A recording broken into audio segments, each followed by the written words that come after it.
오늘 하나님의 말씀 함께 보도록 하겠습니다.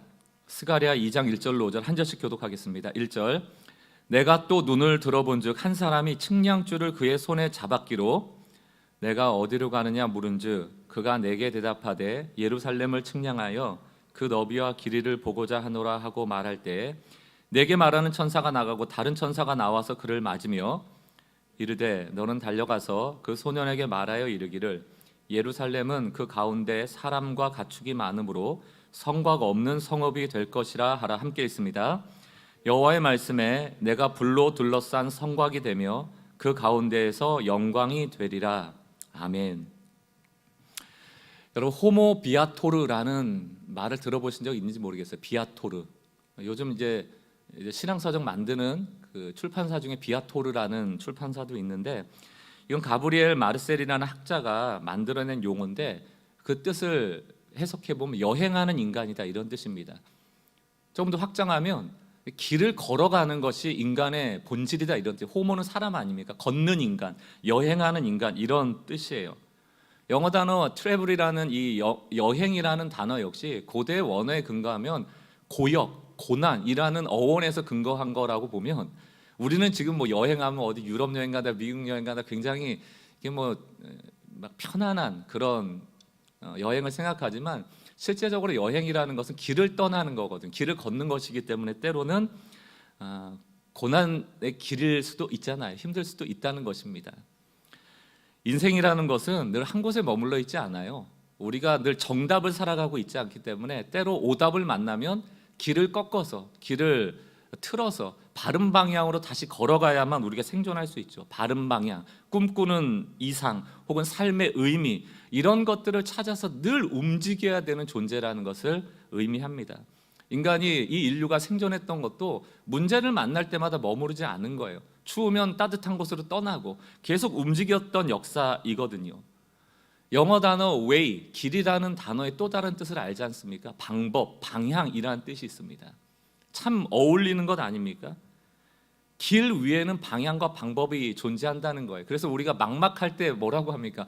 길이 안 보일 때, 안개와 같은 그런 인생 속에서는 길이 안 보이잖아요. 한 치 앞도 안 보이니까 불안해하고 쭉 걷다가 절벽을 만나면 절망하고 이런 이유가 뭡니까? 길이 없을 때 사람은 절망하거든요. 길은 우리의 삶의 방향이고 살아가는 방법이기도 합니다. 예수님께서도 요한복음에서 똑같이 말씀하시죠. 나는 길이요 진리요 생명이다. 길, 진리, 생명 이 세 가지의 공통점은 다 살아있는 실체라는 것입니다. 진리 이렇게 얘기하면 그 성경책이라는 뜻이 아니잖아요. 이 책 안에 운동력 있고 살아있는 하나님의 말씀, 우리가 몇천 년 전부터 쓰여왔던 글로 문서로 우리에게 전해진 성경이지만 왜 읽습니까? 그것을 읽을 때 또 다른 실제적인 역사가 나에게 나타나기 때문에 읽죠. 진리는 살아있거든요. 하나님의 말씀은 살았고 운동력이 있다. 살아있는 실체입니다. 생명 당연한 것이죠. 살아있다는 것 아닙니까? 길이라는 단어도 마찬가지예요. 딱딱한 길바닥을 연상하시면 안 되고요. 이것은 역동적인 단어예요. 그 길 위에서 걸어가는 삶, 그것을 말하는 것이죠. 그리스도인 그 정체성은 걸어가는 삶입니다. 매우 호모 비아토르적인 삶이어야 된다. 그리스도인이라는 뜻이 뭐예요? 그리스도를 따라가는, 그리스도를 쫓는 사람들이라는 의미입니다. 그분이 어떤 길을 걸어갔는지를 알고 나도 그 길 위에 서서 걸어가고 누군가 그 길을 모르는 사람을 그 길 위로 초대하는 삶, 그게 그리스도인의 삶이거든요. 역동적인 단어입니다. 길이라는 것은. 사도행전 19장 9절을 보니까 어떤 사람들은 마음이 굳어 순종하지 않고 무리 앞에서 이 도를 비방하거든 이렇게 나옵니다. 성경에 도라는 단어가 제법 많이 나옵니다. 영어 성경에는 이 도를 God's way 이렇게 돼 있어요. 하나님의 길 비방하거늘. 사도행전에서도 예수 그리스도를 대적했던 사람들이 그리스도인들을, 예수를 따르는 사람들을 보면서 항상 얘기했던 게 이 도를 따르는 자 이렇게 얘기를 합니다. 도라는 단어를 써요. 보세요. 이 도를 비방하거늘 바울이 그들을 떠나 제자들을 따로 세우고 두란노 서원에서 날마다 강론하니라. 뭘 강론했겠어요? 우리가 유추해 보면 그 도에 대한, 그 길에 대한 이야기들을 계속 가르쳤다는 얘기입니다. 그 길을 가르치고 예수의 길을 깨닫게 하고 그 길을 걷게 했던 것, 그리고 그 길을 걸어 쫓았던 삶, 그게 그리스도인의 삶이에요. 그리스도인들은 머물러 있지 않았습니다. 늘 걸었죠. 늘 살아 움직이는 존재가 되었습니다. 잘못된 길이다 생각하면 되돌아갈지어도, 얼마나 소모적이에요. 되돌아갈지라도 그 수고를 기꺼이 하며 예수의 길로 다시금 진입하려는 애씀이 있는 삶, 그것이 그리스도인들의 삶이었던 것이죠. 이런 맥락에서 우리는 걷고 있나 살펴보셔야 돼요. 신앙의 대조적인 모습 두 가지가 있습니다. 하나는 길을 걸어가는 신앙인들이 있어요. 그건 열린 신앙입니다. 열린 신앙, 말씀으로 주님과 늘 동행하는 광야의 신앙을 가진 자들이라면 반대적인 신앙의 모습도 있죠. 그것은 바로 성벽을 쌓는 신앙입니다. 닫힌 신앙이죠. 계속 성벽을 만드는 거예요. 성벽 짓고 그 안에 머무는 거예요. 오늘 이 이야기를 좀 나눠보려고 해요. 나는 과연 길을 만들어 가고 있는가, 혹은 예수의 길로 가고 있는가, 혹은 잘못됐으면 길을 꺾고 있는가, 아니면 나 나름대로 성벽을 짓고 그 안에 머물러 버렸는가. 예수님의 삶을 보세요. 머리 둘 곳이 없었다 이렇게 말하잖아요. 늘 주님은 돌아다니셨습니다. 이 마을 저 마을 성령이 이끄시는 대로 걸어다니셨습니다. 어디까지 걸어가세요? 죄인의 길까지 걸어가시고요, 십자가의 길까지 걸어가시고요, 죽음의 길까지 걸어가셔요. 움직이십니다. 모여서 집회하고 그걸 않으셨어요. 한 사람을 만나러 다니시죠. 굳이 사마리아 길로 가서 세상 사람들은 아무 가치 없다 여기는 사마리아 여인을 만나시고 그를 구원해내시지 않습니까? 제가 좋아하는 그림 하나 소개해 드릴게요. 이 그림 자세히 보면 많은 사람들은 믿노라 하지만 결국은 자기 성을 지어요. 그 경계선은 그어놓고 나 여기에 있어, 넘어오지 마. 저 정도가 아니죠. 지금은 높이 쌓기 시작하죠. 근데 예수님 뭐 하고 계세요? 지우개 가져다가 선 지우시는 거예요.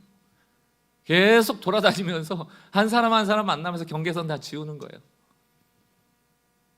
그리스도인의 삶이라는 것은 경계선 지우는 삶이다 해도 과언이 아닙니다. 경계를 만드는 삶은, 닫힌 신앙은 거기는 생명이 없어요. 사도 바울이 잘 아시잖아요. 사도행전에도 3차 선교 여행 이렇게 표현을 하잖아요. 그 여행이 뭐 크루즈 타고 여행 가는 겁니까? 아니에요. 지금 뭐 지중해 지역이나 터키 지역이나 가보면 험악한 산길이 많고요, 파도 치는 바다가 있고, 그때 무슨 뭐 크루즈선이 있습니까? 위험천만한 배를 타고 돌아다니는, 걸어다니는 삶 아닙니까? 사도 바울이 큰 건물 짓고 집회하지 않아요. 머물러 있지 않습니다. 3차 여행이라는 데는 수많은 곳곳을 다니면서 예수의 복음을 전하는데 힘을 쓰죠. 내가 가고 싶은 곳을 가는 게 아니고, 내 계획대로 가는 게 아니고, 모험적이지만, 내가 죽을 줄 알고 내가 잡힐 줄 알지만 그럼에도 불구하고 성령에 이끌려 그 걸음을 멈추지 않았던 삶, 걸어갔던 삶이에요. 계속 걷습니다. 그러나 이런 예수님의 삶과 사도 바울의 삶의 대조적인 삶이 뭡니까? 바로 성벽을 만드는 삶이에요. 그 성벽 안에 머무는 삶입니다. 성벽 안이 안전하다라고 착각하는 삶이에요. 성경에 최초로 성벽을 지은 사람이 나옵니다. 그게 바로 아담의 아들이었던 가인. 가인이 어떤 사람이에요? 자기 동생 아벨을 죽이고 저주받고 하나님의 심판으로 쫓겨난 사람이거든요. 쫓겨나 노니까 마음에 어떤 마음이 들었어요? 나 쫓겨났으니까 불안하잖아요. 누군가 나를 죽일까 봐 겁나잖아요. 심지어는 하나님께도 보호받지 못할 거라는 그 불신이 생기잖아요. 그 마음이 가인의 아들 에녹에게도 그대로 전해졌나 봅니다. 가인의 아들 에녹은 에녹성을 만들어요. 성을 짓고 벽을 올립니다. 성벽을 쌓는다, 성을 짓는다라는 의미는 두려움의 표지입니다. 누군가 침입하지 못하도록, 심지어 하나님도 나를 심판하지 못하도록, 그런 마음으로 성벽을 짓는 거예요. 철원성을 짓는 겁니다. 벽을 짓는다는 것은 죄성의 모습이거든요. 이 죄성의 끝판왕이 누굽니까? 바벨탑. 인간의 독립성을 얘기하는 것 아닙니까? 높은 건물로 도시를 크게 만들어서 우리끼리 생존해 보자. 하나님도 우리를 보호하시지 못할 수 있으니 우리끼리 생존해 보고 더 나아가 하나님을 뛰어넘어 보자라고 높이 쌓은 것 아닙니까? 그게 바로 하나님과 인간을 단절시키고, 이웃과 이웃간을 단절시키고, 환경과 인간을 단절시켜 놓고 문제가 생기죠. 사랑하는 성도 여러분, 문제는 그렇게 높이 쌓은 도시가, 성벽이 안전하지 않다는 데 있는 겁니다. 안전하지 않다.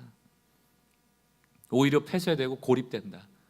여러분 서울에 사대문 있는 건 다 아시죠? 북쪽으로는 북대문, 숙정문이라고 하는 문이 있고요.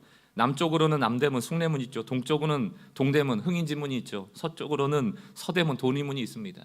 지금도 몇 개의 성이 있고요. 그 성마다 성곽, 성벽이 다 있습니다. 파손된 데도 있고 보존된 데도 있죠. 한 18km 정도 전체 구간이 된다고 합니다. 등산로로 개방해서 가보신 분도 계시겠지만 지금 여기 예배 드리시는 분들 중에서 그 사대문 안에 우리가 있어서 안전하다고 생각하시는 분 계세요? 그 성벽이 우리를 지켜주고 있다고 믿으시는 분 계세요? 우리 남한산성 그 성벽 있잖아요. 그 남한산성 때문에 이 성남 지역이 지켜주고 있다고 믿는 분들 계세요? 없죠. 성벽은 그때뿐이다. 그때 규모에서는 이 성벽이 우리를 막아주겠다 했지만 지금 시간이 지나고 나면 그건 아무것도 아니지 않습니까?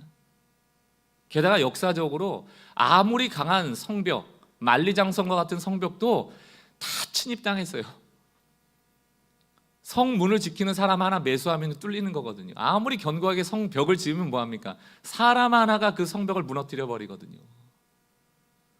역사를 봐도 진시황이 흉노적으로부터 자신을 보호하기 위해서 만리장성 쌓았지만 중국을 정복한 사람들이 몽골 아닙니까? 원나라 세우고 다 세웠어요. 침입 다 했습니다.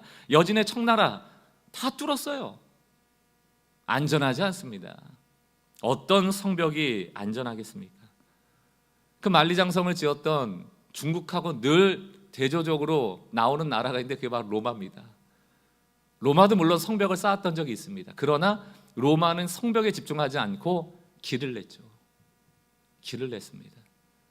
다른 나라를 점령했을 때도 그들과 교류하기 위해서 길을 냅니다. 그러나 중국은 모든 세계의 중심이 중국이라는 것을 드러내기 위해서, 대국이라는 걸 드러내기 위해서, 또 자기 자신을 보호하기 위해서 성을 짓고 성벽을 지었단 말이에요.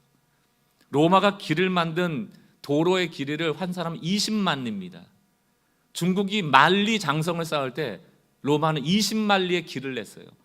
유럽의 역사는 로마의 역사다 할 정도입니다. 로마는 호수와 같았다. 근대사의 모든 것을 공급했던 게 로마라고 말할 정도로 많은 유산들을 남기게 되거든요. 성을 쌓는 자는 망하고 길을 닦고 끊임없이 이동하는 자는 반드시 흥할 것이다. 이게 어찌 보면 몽골의 징기스칸 같은 사람들이 외쳤던 외침이에요. 징기스칸은 후손에게 늘 얘기했거든요. 성 짓지 마라, 성벽 쌓지 마라, 계속 움직여야 된다. 그러나 그 후손은 결국 중국의 원나라를 세우고 성을 쌓고 그것을 역사가들은 멸망의 이유로 찾기도 합니다. 중국은 닫힌 역사, 닫힌 제국이었다면 로마는 열린 역사, 열린 제국이었음을 이야기하는 것이죠.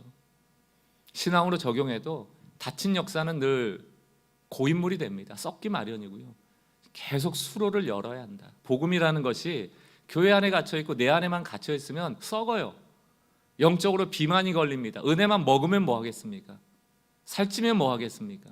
그 복음이 나눠지고 흩어지지 않으면 우리도 건강을 잃고 복음을 듣지 못하는 자도 생명을 얻지 못하고, 이런 악순환의 연속이 우리의 신앙 생활 속에 있다면 얼마나 비참하겠어요. 결국 길을 만드는 것이 중요하다가 역사가 우리에게 가르쳐주는 메시지고요. 성경에서도 에녹성, 바벨성 다 안전하지 못했고 결국 인간의 교만을 불러일으켰고, 교만은 패망의 선봉이고 하나님 교만한 자를 결코 돕지 않으십니다. 오히려 이스라엘이 광야에서 광학교의 모습을 가지고 그 길을 40년 동안 걸어갔을 때는 철저하게 하나님의 인도함을 받고 생존했지만 어디서부터 무너집니까? 가나안 정착부터예요. 성전 지으면서부터예요. 율법을 어떤 제도로 만들었을 때부터 하나님을 마음으로 예배하는 영적 예배가 사라져버리고 형식적인 예배만 남았던 것입니다. 하나님이 이스라엘 왜 택하셨어요? 우리를 왜 택하셨습니까? 그 이스라엘이라는 연약한 민족을 통하여 온 인류를 섬기는 제사장 나라 만들려고 했던 것이고, 그 목적은 우리에게도 동일합니다. 우리를 왜 먼저 택하셨습니까? 고린도전서나 에베소서 보면 우리를 택하신 이유가 뭐예요? 너희가 천하기 때문에, 무지하기 때문에, 지혜 없기 때문에, 학벌이 없기 때문이에요. 아무도 자랑하지 못하게 하려고, 겸손하게 예수의 복음만 전하게 하려고 우리같이 못난 자들을 선택하신 것이거든요. 그러니까 우리가 교만해져서 성벽 쌓고 그 안에 머물러 버리면 그것은 하나님이 우리를 구원하신 목적과는 전혀 반대되는 삶을 살아가는 것이죠. 바벨론에 왜 포로로 끌려갑니까? 왜 예루살렘 성전이 무너져 버립니까? 하나님의 메시지는 여기에 있다. 예루살렘도 너희가 쌓은 성전도 너희가 쌓은 성벽도 결코 안전하지 않다. 안전하지 않다. 시편 127편 1절 말씀 우리 한 목소리를 읽어보겠습니다. 시작. 여호와께서 집을 세우지 아니하시면 세우는 자의 수고가 헛되며 여호와께서 성을 지키지 아니하시면 파수꾼의 깨어 있음이 헛되도다. 여러분, 파수꾼이 잠잔 게 아니에요. 파수꾼이 눈을 뜨고 지키고 있었다고요. 그래도 여호와께서 그 성 안에 함께 하시지 않으면 파수꾼이 눈을 뜨고 있는데도 무너지는 게 성읍이고 성벽이라는 얘기입니다. 안전하지 않다. 하나님이 지켜주셔야 한다라는 말씀을 오늘 우리에게 전하고 있는 것이죠. 오늘 우리는 스가랴 말씀을 볼 것입니다. 매우 중요한 진리가 이 안에 있어요. 스가랴 선지자는 언제 활동했는가 하면 바벨론에서 포로들이 귀환했을 때 첫 번째, 두 번째, 세 번째 귀환이 있는데 첫 번째 귀환 때 활동했던 선지자예요. 그때 선지자가 에스라, 학자 에스라, 영적인 리더로서 에스라가 있었고 스룹바벨이라는 왕이 그 민족을 끌고 옵니다. 그때 선지자 중에 하나가 학개, 스가랴 이런 선지자가 있는 거예요. 그러니까 성경에는 에스라, 학개, 스가랴 이런 분들이 다 1차 포로 귀환 때 활동했던 선지자입니다. 문제는 뭔가 하면 소수의 인원이 복귀했어요. 정확한 인원을 파악할 수는 없습니다만 100만 정도가 끌려갔다 치면 돌아온 인원이 5만 명입니다. 5%온 거예요. 돌아오지 않은 이유는 여러 가지가 있을 수 있죠. 이미 바벨론에 정착한 사람도 있고. 근데 어쨌든 소수가 돌아왔는데 폐허가 됐잖아요. 그 백성들이 머물 곳이 없잖아요. 먹을 것도 없잖아요. 그래도 우리는 영적인 우선순위를 가지고 성전을 세우려고 애를 썼는데 그냥 내 먹고 살기가 급하다 보니까 그냥 못 세웠거든요. 내부적인 어려움도 있었고 외부적으로 방해도 있었고, 그러니까 성전 기초만 놓고 16년 동안 방치가 돼 있었습니다. 여러분, 그때 내부적인 이유가 뭔 줄 아세요? 내부적인 이유는 하나의 먹고 사는 일도 있었겠지만 실망감이에요.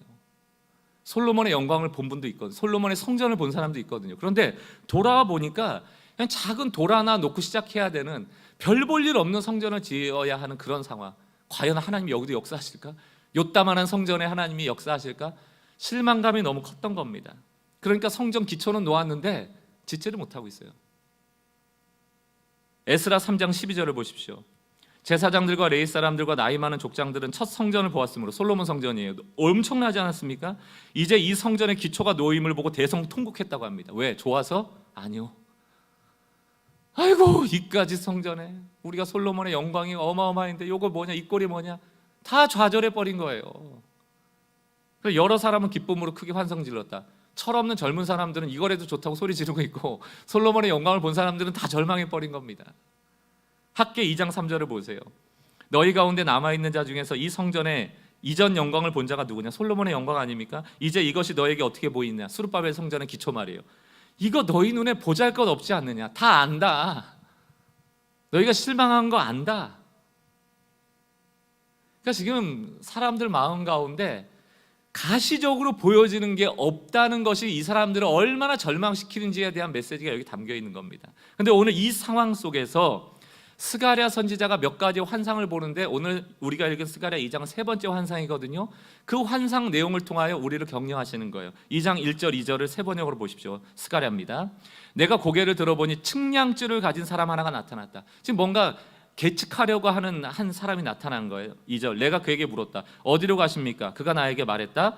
예루살렘을 재서 그 너비와 길이가 얼마나 되었는지 알려고 간다. 여러분, 학개 선지자나 스가랴 선지자는 뭘 강조했어요? 성전 지어야 된다. 하나님이 우선순위가 높다. 초라해도 초라한다고 하나님 역사 안 하는 게 아니고 하나님이 이전의 영광보다 더 크게 역사하실 거니까 짓자라고 계속 얘기하고 있는데 안 하고 있잖아요. 그럼 여러분, 성전을 지으라고 독려하는 책이라면 뭘 측량해야 돼요? 성전을 어떻게 지어야 될지 성전의 터를 측량해야죠. 몇 평이니까? 나무가 얼마나 필요하고, 뭐가 얼마나 필요하고, 재료가 얼마나 필요하고. 근데 이 천사가 지금 뭐를 재라고 그랬어요? 예루살렘을 재라.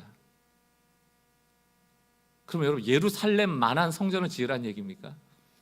예를 들어서 우리는 교회 건축합시다 그런데 성남을 재세요. 성남만한 성전을 짓는 거예요? 불가능한 얘기죠. 그런 얘기가 아니에요.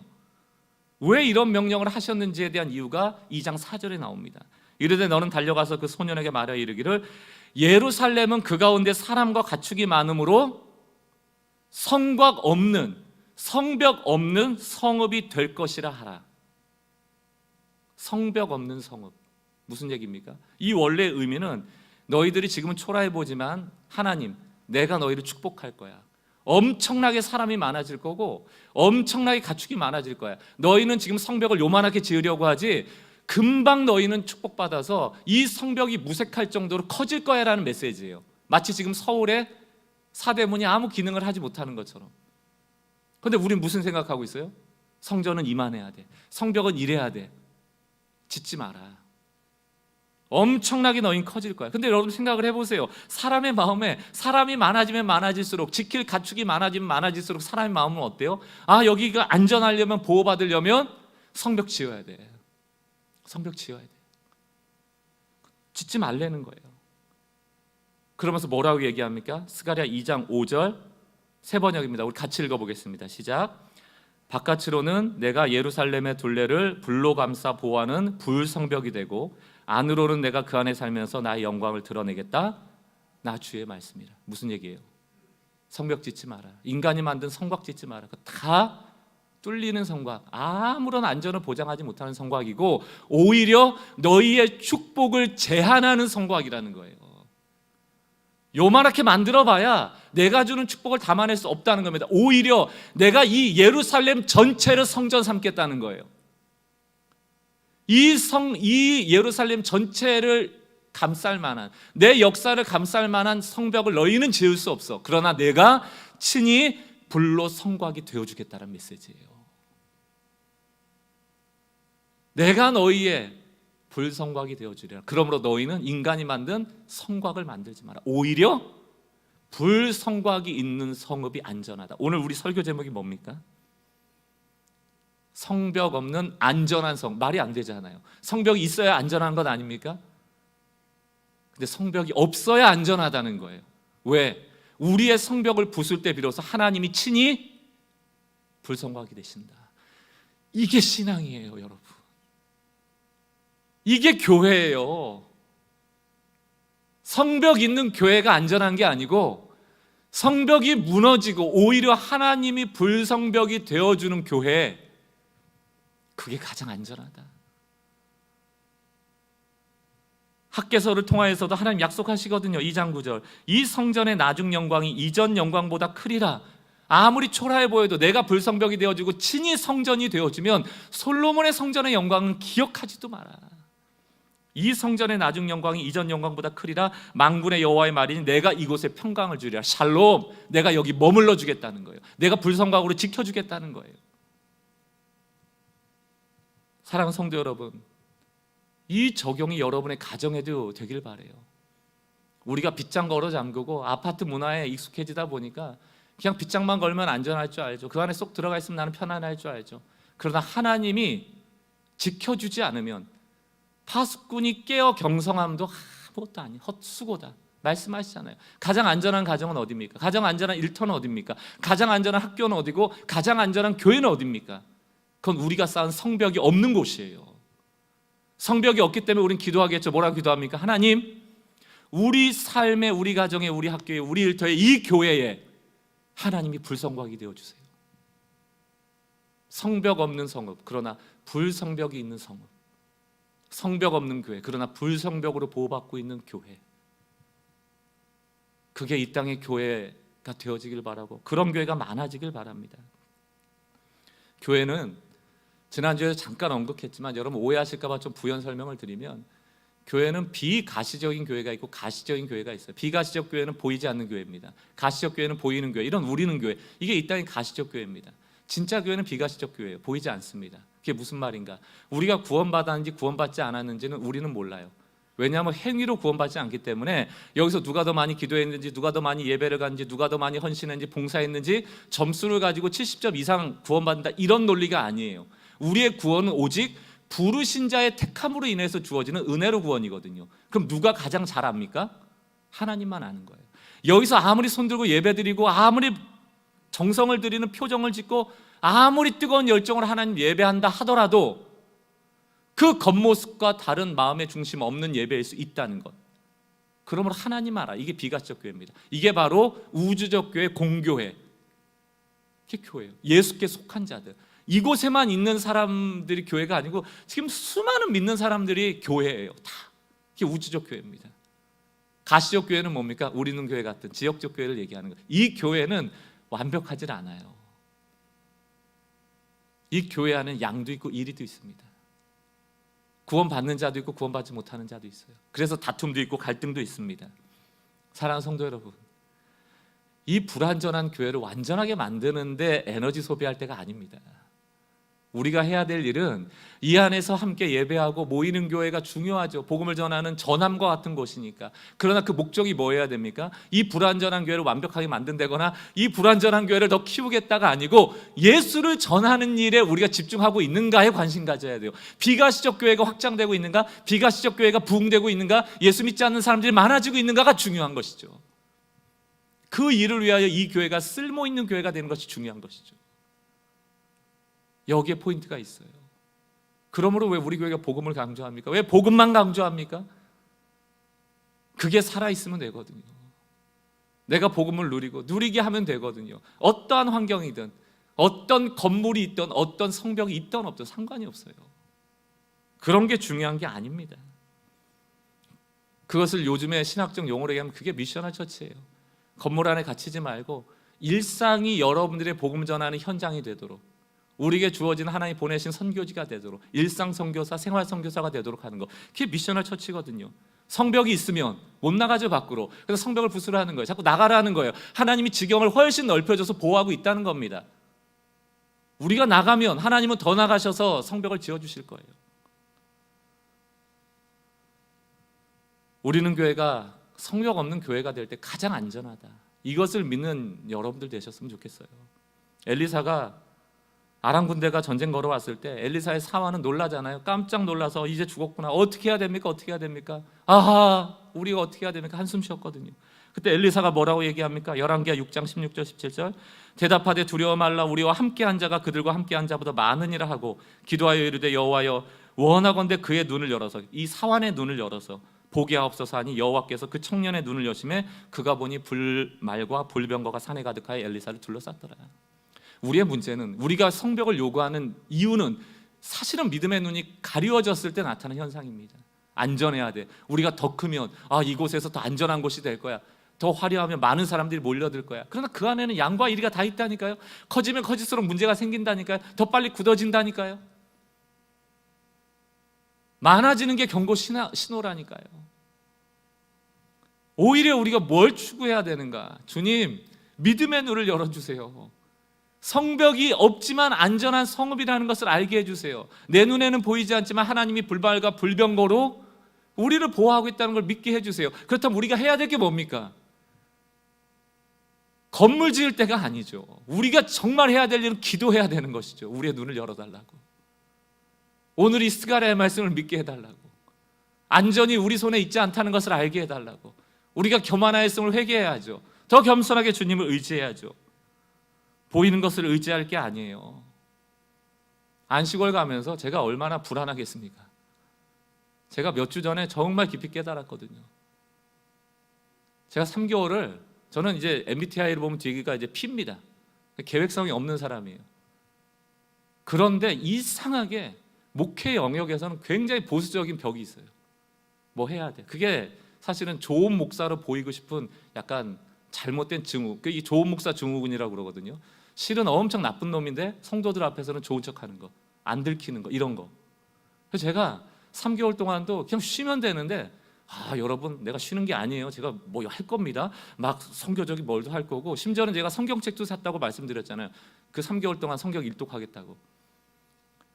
그것도 다 그냥 저 목사님 참 대단하시네, 쉬러 가서도 저런 일 하시고, 그런 칭찬 들으려고 하는 거 다 가면이에요. 실제적으로 여러분들한테 가면 쓰지 말고 외식하지 말라고 그러놓고 목회적으로는 얼마나 가면을 쓰고 있는지 몰라요. 하나님이 알려주시더라고요. 시작하는 날과 끝날만 넌 생각해라. 중간에 크로노스의 시간, 흘러가는 시간을 제해버리시겠대요. 저한테 신경 쓰지 말래요. 자고 싶으면 자고, 일어나고 싶으면 일어나고, 가고 싶으면 가고, 하고 싶으면 하고, 놀고 싶으면 놀고, 내가 널 이끌어줄 테니까 아무것도 하지 말래요. 제가 기체신앙 기체교회 이 3개월 동안 뭐 한번 해봐야지, 그것도 하지 말래요. 네가 하는 거 아니다. 이 교회 걱정하지 마. 너 성벽 아니야. 담임 목사가 성벽 아니야. 여기 계신 유력한 분이 뭐 그 2억 원 헌금했다고 그분이 우리 교회 성벽 아닙니다. 그거 없다고 뭐 저희가 아이들 교육 못 시키고 합니까? 그분이 하나님께서 주신 중심을 가지고 사업을 해나가는 것이지. 무엇이 성벽입니까, 이 교회? 우리 교회의 가장 자랑이 뭐예요? 그런 성벽이 없다는 거예요. 아마 유일하게 있는 게 저일 수도 있습니다. 사랑하는 성도 여러분, 가정도 일터도 여러분이 성벽 되시지 마세요. 하나님이 불성곽 쳐주시기를 기도해야 합니다. 기체신앙을 3주 동안 강조했더니 성도들이 많이 마음에 부담을 가지시더라고요. 그럼 우리도 뭘 해야? 안 가지셔야 돼요, 여러분. 기체가 어떻게 의지를 막 갖고 해봐야지 형태를 만들어냅니까?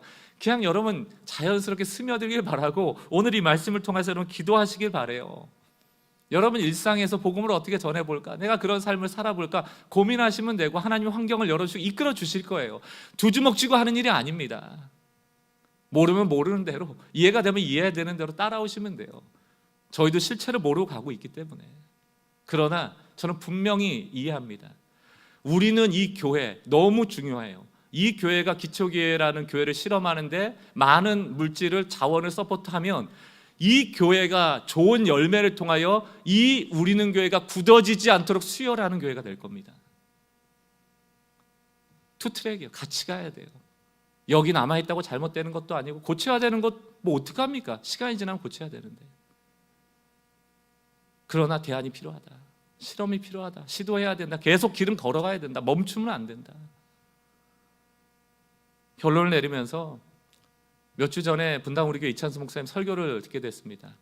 이찬수 목사님 뭐 우리 한국교회에 지금 20년 동안 가장 뭐 모범적인 목회자로 칭찬 듣고 계시는 목회자이고, 저도 그분과 함께 동역하고 배웠다는 것에 대해서 늘 자랑스러워하는 마음이 있고, 분당 우리교회 너무너무 건강한 교회이죠. 근데 지지난주엔가 2주 전에 설교를 하시면서 그런 얘기를 하는 거예요.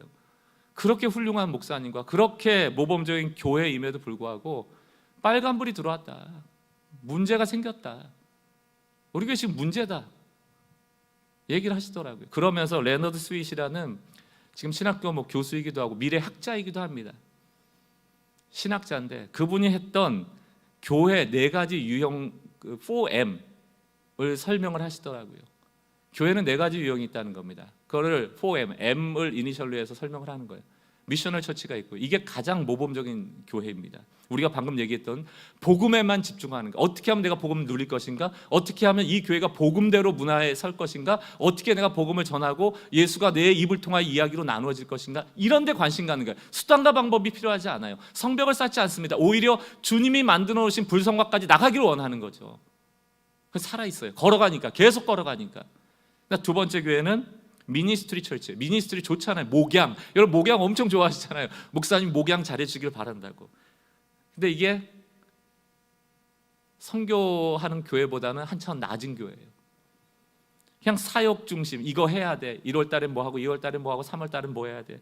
또 목회 중심, 뭐 신방하고 뭐 이런 그 안에 내구성을 더 강화시키는 거죠. 행정 중심. 여러분 사역 중심, 목회 중심, 프로그램 중심, 이벤트 중심, 행정 중심, 이게 미니스트리예요. 관리란 말입니다. 관리하는 교회.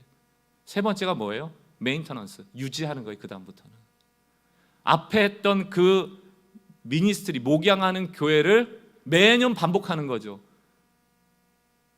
매년 반복하는 거예요. 그렇게 유지하는 겁니다. 유지 관리하는 교회. 그 교회가 시간이 지나고 더 시간이 지나면 어떤 교회가 돼요? 뮤지엄 처치, 박물관. 레너드 스윗의 표현에 근거하자면 박물관 가봐라, 미라가 있지. 미라 아시잖아요. 살아있으나 살아있는 게 아니라 살아있는 것처럼 썩어지지는 않았지만 못 움직이잖아요. 누가 이 흐름을 거스를 수 있는가, 여러분? 그래서 이 목사님 얘기는 우리는 2단계와 3단계 사이에 있는 것 같다. 이미 목양적 교회가 돼버렸고 더 이상 변화를 꿈꾸지 못하고 이것을 유지하려고만 하는 교회 같다. 그래서 이번 주 제가 들어오면서 설교 제목 보니까 역동성 있는 교회, 이런 제목으로 뭔가 또 다시 한번 일으켜보기를 원하시는 거죠. 그렇다면 우리는 어디로 가야 되나? 우리는 교회는 그걸 다 봤으면 왜 2, 3, 4단계를 추구하며 가겠습니까? 1단계라는 분명한 목적이 있는데 1단계에서 4단계로 가면서 가장 큰 특징이 뭐냐면 복음이 희미해지는 거예요. 복음보다 사역이 더 중요해지고, 복음보다 프로그램이 중요해지고, 복음보다 유지하는 게 중요해지고, 복음보다 그냥 부서들의 행정적인 게 중요해지고, 복음보다 건물의 역사성이 중요해지고. 그럼 교회 아닙니다. 그럼 우리는 4단계로 가려는 우리의 본능을 거슬러서 자꾸 뒤로 가야 되는 1단계로, 성교적 교회로, 성벽 없는 성읍으로. 불안하죠. 왜? 저 교회는 건물도 있고, 저기는 행정도 있고, 저기는 뭐도 있고, 저기는 매년 뭐도 하고. 근데 그게 결국 뮤지엄 처치로 가는 지름길이다. 제가 이 목사님 존경하는 이유가 그 지점에 있어요. 보통은 그냥 뮤지엄 처치로 가버려요. 이분은 2단계와 3단계 사이에서 역행하기를 원하시는 거죠. 버텨야 된다.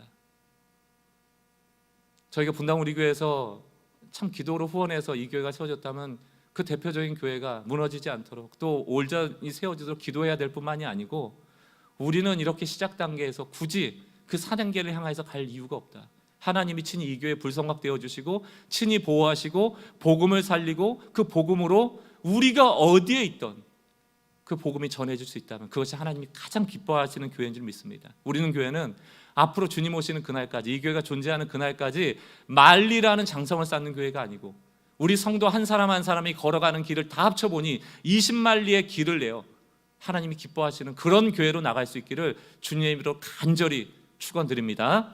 함께 오늘 말씀을 가지고 찬양합시다.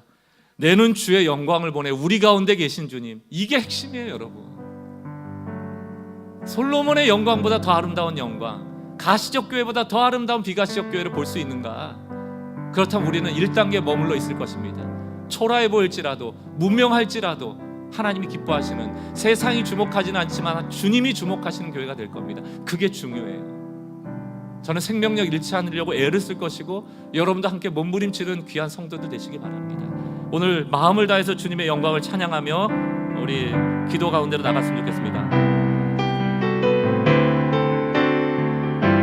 영적인 눈을 떠서 내 눈 주의 영광을 보내 우리 가운데 계십니다.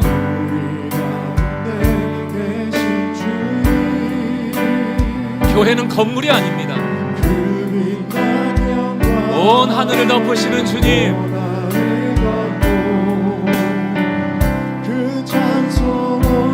아멘. 내 눈 주의 영광을 보내 주의 영광을 보내. 찬송 가운데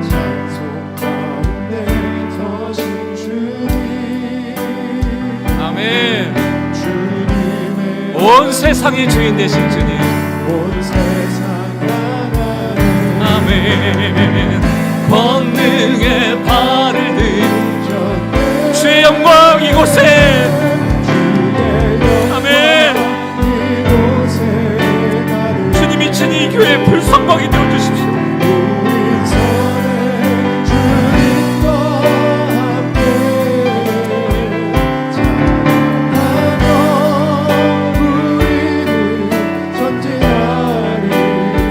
모든 열방을 향하여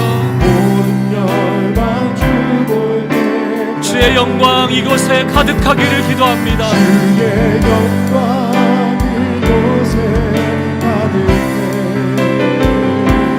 우린 서대 주님과 함께 찬양하며 전진하리라. 모든 열방이, 다시 한번 기도하는 마음으로 선포합시다. 주님의 영광이 이 교회 가운데, 주의 영광 이곳에 가득해. 주님, 우리가 서고 그 길 위에 서고 그 길을 돕겠습니다. 찬양하며 우리는 전진하리. 모든 열방이, 이렇게 선포합시다. 예루살렘아 여호와를 찬송할지어다. 예루살렘아, 주님이 그 예루살렘의 성전 되어주십니다.